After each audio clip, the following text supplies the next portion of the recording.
Hello guys, good morning po sa lahat. So, andito na naman po tayo sa bagong episode natin sa ating Comics Random kung saan malalaman po natin ang antabayanan po natin ang lahat ng mga episodes ng mga manga. So, andito po tayo ngayon guys sa episode ng Black Clover kung saan nung nakaraang episode guys is kung saan guys nagising lang po si Asta kung saan hindi niya alam kung saang lugar siya napadpad.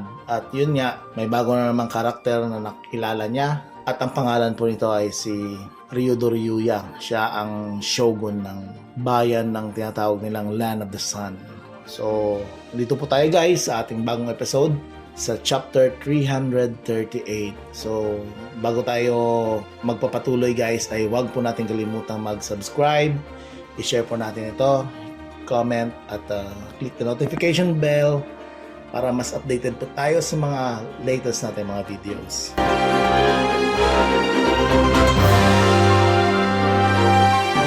So sa pagpapatuloy po natin guys sa episode na ito ay kung saan namangha si Asta guys sa lugar na kung saan siya napadpad na tinatawag nilang Land of the Sun. Pero nababahala din siya guys at the same time dahil hindi niya alam kung paano siya makakabalik. So ang sabi naman ni Ryuya guys ay relax ka lang. Hindi naman basta-basta lulusob agad itong si Lucius at yan ay ikinagulat ni Asta na parang totoo naman napaka-relax lang ni Ryuya. Ito naman ang sinagot ni Asta na teka lang, sabi mo ikaw ay isang shogun. So yun yung tanong niya guys. Anong ibig sabihin yan?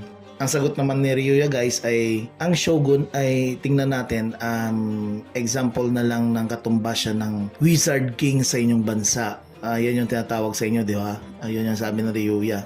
So nagulat si Asta guys. Nagulat si Asta dahil hindi niya pala alam na ang nasa harapan niya ay isang Wizard King din. So ibig sabihin si Ryuya guys ay katumbas ni Julius Novachrono. So isang Wizard King din pala itong si Ryuya. Pero guys, nagtataka si Asta kasi sabi niya nasisense niya daw ang magic power. Pero guys, nasisense niya si Ryuya na parang hindi masyadong malakas sa kanya kasi hindi niya man nasisense yung magic power ni, kumbaga yung mana strength ni Ryuya. At ito na may kinagalit ng bodyguard nitong si Ryuya. Sa galit nitong bodyguard ni Ryuya guys ay binabalaan niya itong si Asta dahil sa kanyang pagsabi na parang kumbaga walang respeto. At ito namang si Ryuya ay medyo makalma at mabait. So sinabihan niya lang yung bodyguard niya na parang okay lang, hindi naman ako na-offend kumbaga sa sinabi ni Asta. Kaya iniba ni Ryuya yung usapan na since nandito ka naman lang Asta sa lugar namin, so what if kung mag-sightseeing muna tayo dun sa labas? Yun yung sinabi ni Ryuya guys. Parang ang gagawin nila is bababa sila sa palasyo guys at kumbaga maglalakad muna sila dun sa may labas guys sa mga establishmento. At doon na guys namangha si Asta guys dahil nung nandun na sila sa labas ay nakita niya po yung mga actual na mga lugar nitong Land of the Sun. At grabe talaga yung amazed niya sa lahat ng mga tao doon, sa lahat ng mga culture doon sa lugar ni Ryuya. And doon nga nakita ni Asta guys na ang mga tao ay parang may ginagamit din sila na kumbaga sa Clover Kingdom ay parang grimoire. Nakita ni Asta guys na ang mga lalaki ay parang gumagamit sila ng isang bagong klaseng libro. So nakita ni Asta guys yung mga lalaki nag-create ng magic na may lumabas na mga ibon. So namangha si Asta guys. At yun nga natanong niya, hindi ba kayo gumagamit ng grimoires dito? Yung grimoire guys is yung libro na ibig sabihin ni Asta. So in-explain ni Ryuya guys na dito sa Land of the Sun hindi kami gumagamit ng mga libro, yung grimoire na sinasabi mo. Pero gumagamit kami nitong scrolls. Yun nga, yun yung ibig sabihin ni Asta guys, yung nakita niya sa mga lalaki.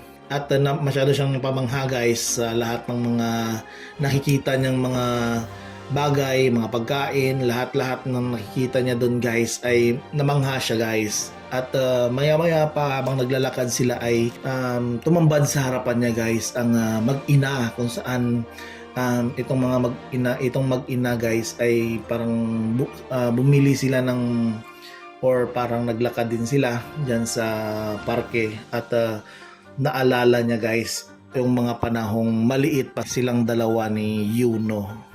At maya-maya pa ay parang syempre si Ryuya ay yun nga sa yung ability ni Ryuya ay nakikita niya yung past, future at present. Dahil sa ability niya may nasisense siyang hindi maganda, kaya tinawag niya yung dalawa at sinabi niya halika yung dalawa. Yun nga, nagulat nga si Asta, nagulat nga sila, nagulat din yung mag-ina dahil bigla na lang tinawag sila ni Ryuya. At pagkatapos nun ay biglang may sumabog. Nagulat ang lahat, pati si Asta. At lumabas itong mga grupo ng mga bandido. Yun pala yung na-discern ni, nasi-sense ni Ryuya guys, na may danger pala yung mag-ina guys. So ito, lumabas yung mga bandido.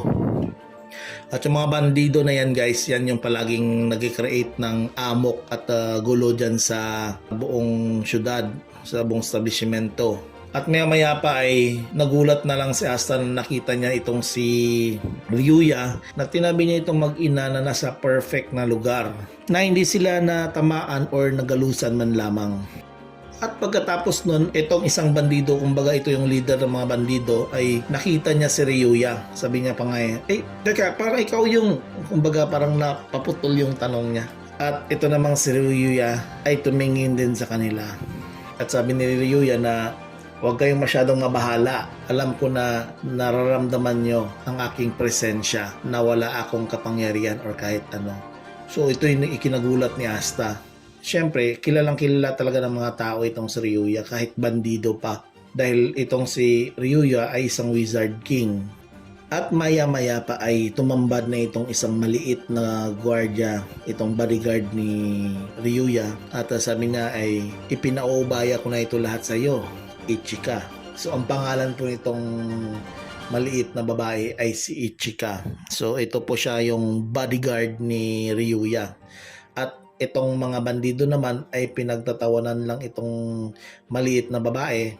Ang sabi pa nila ay napakaliit naman at madali lang itong durugin. Ito yung pagkakalait ng mga bandido. Parang nilait pa si Ryuya guys na nagpatulong pa sa isang bata. At mamaya pa ay nagpalabas na nga ito ng abilidad itong batang babae na si Ichika. At yun, ginamitan niya ng teknik niya ang lahat ng mga bandido. Binigyan niya ng aral. At maya-maya pa ay tumalbog na ito guys, na ikinagulat ni Asta na parang hindi man lang gumalaw. So gulat na gulat talaga si Asta guys, dahil yung makikita mo po yung mga bandido, grabe, lugmok bugbog sarado talaga yung mga bandido. Pagkatapos niyan guys ay nung natalo niya yung lahat ng mga bandido ay sumigaw tong mga tao guys na sabi nila, ang galing-galing mo po Lord Yami. Nagulat si Asta guys. Nagulat si Asta nung narinig po ng kanyang mga tenga ang pagkasabi ng mga tao na Lord Yami. At ito namang si Asta sa sobrang gulat, napasigaw ito guys sa kay Ichika. Parang yung sigaw niya guys is parang ikaw na nga, parang ganun yung pagkasabi niya guys. At ito namang si Ichika, kasi nasisense kasi ni Asta guys na itong si Ichika ay pareho sila ng kumbaga parang aura ni Yami Tsukuhiro. So ito namang si Ichika guys ay isa ding short-tempered na kagaya ni Yami. Ay hindi naman, parang mas short-tempered pa yata ito kay Yami. Ito naman ay hinawakan niya si Asta sa ulo at piniga niya pa guys. At sabi niya, wag mo akong kausapin ng parang wala lang. Kumbaga mag-ano ka ng respeto sa akin dahil ikaw ay tagalabas. At pagkatapos nun ay biglang nagsalita itong si Ryuya guys na sabi niya, siya nga pala, itong si Ichika ay bunsong kapatid ni Yami at ito ay kinagulat ni Asta. At ang sabi naman ni Ichika guys na wala talaga akong tiwala sa iyo. Siyempre tagalabas man itong si Asta guys. At hanggang dito na lang po tayo guys. Maraming salamat sa lahat ng mga nag-subscribe at nag-share, like, and comment sa ating YouTube channel. At kita-kits guys sa sunod nating pagkikita. Ingat!